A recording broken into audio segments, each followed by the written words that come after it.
हमारे साथ खास बातचीत के लिए मौजूद हैं इंडियन बैंक एसोसिएशन के chief executive Mehta sir. Sir, Zee media पे आपका स्वागत है। हम आपसे समझना चाहेंगे कि आज जो बैंक क्लिनिक का आपने उद्घाटन किया है, क्या खासियत है? देखिए, ये जो सबसे बड़ी खास बात इसमें है कि जो बैंक के कर्मचारी यूनियन है, जो देश की कर्मचारी यूनियन AIBA है, वो इस काम में आगे आई है कि हमें हमारे ग्राहकों की प्रॉब्लम्स को सॉल्व करने के लिए अपना योगदान देना चाहिए, और उन्होंने एक अपनी वेबसाइट लॉन्च करी है।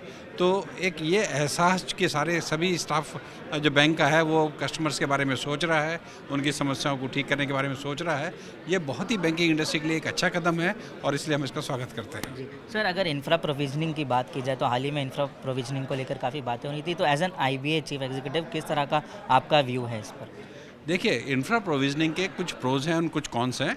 एज ए इंडस्ट्री बॉडी हम इसके बारे में विचार विमर्श कर रहे हैं, अपने सारे मेंबर से हमने सुझाव मांगे हैं और कुछ ही समय में हम अपने सुझाव रिजर्व बैंक को अपने प्रस्तुत कर देंगे। सर, ECL फ्रेमवर्क की बात हो रही थी, तो इस पर RBI से किस तरह की अपडेट है और क्या बैंक इसे लागू करने की तैयारी में है? देखिए, अभी सभी जो ये स्टेज है इसके अंदर ECL फ्रेमवर्क को सारे बैंकिंग सिस्टम समझ रहा है कि इसको हमारे को इम्प्लीमेंट करने के लिए, बिकॉज ECL फ्रेमवर्क लागू करने के लिए हमारे पास में लॉस डेटा होने चाहिए, उसके बारे में हमें मालूम होना चाहिए कि इस फ्रेमवर्क से क्या इम्पैक्ट आने वाला है, और रिजर्व बैंक ने उसके लिए टाइम भी दिया है। तो बैंक इसकी तैयारी कर रहे हैं और जब रेगुलेटरी गाइडेंस मिलेगी तो इसको इम्प्लीमेंट किया जाएगा। सर, नई सरकार जो है बनने की तैयारी है, बड़ा बजट होगा, किस तरह की उम्मीद रख रहे हैं, किस पर सबसे ज़्यादा फोकस हम देख पाएंगे इस बार ग्रोथ सेक्टर में अगर बात करें? देखिए, सबसे बड़ी बात जो है, हमारा देश बिल्कुल GDP में बहुत आगे है, पूरे विश्व में सबसे आगे है। हम अपने देश को जो मल्टी ट्रिलियन इकोनॉमी बनाना चाह रहे हैं उसके लिए काफ़ी कुछ प्रयास कर रहे हैं, तो इसमें इंफ्रास्ट्रक्चर का एक बहुत बड़ा योग है।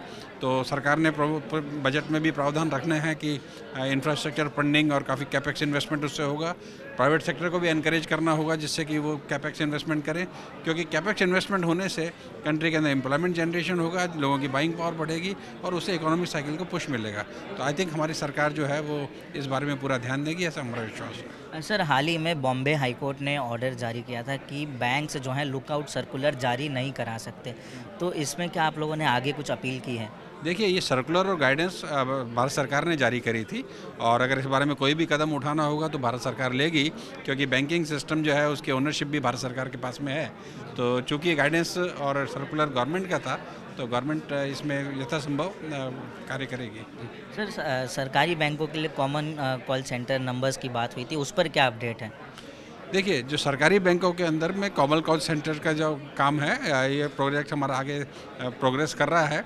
इसमें खाली एक ही इशू आ रहा था कि अगर हमारे पास एक सेंट्रलाइज सेंटर बनाते हैं और वहाँ से फिर हम वो कंप्लेंट दोबारा से उस बैंक के पास जाती है, तो उसमें कहीं टाइम कम लगने की बजाय टाइम बढ़ ना जाए।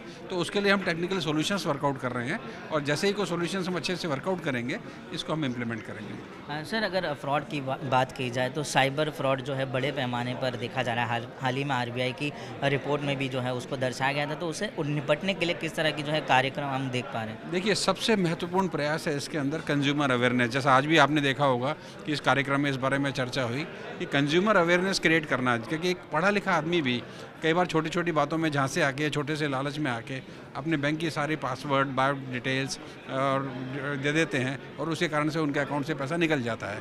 तो सबसे ज़्यादा जगह है जागरूकता, ग्राहकों को जागरूकता होनी कि हमारे कोई भी जो पासवर्ड्स हैं, जो हमारी सीक्रेट डेटा हैं, वो हम किसी भी थर्ड पार्टी से शेयर नहीं करें।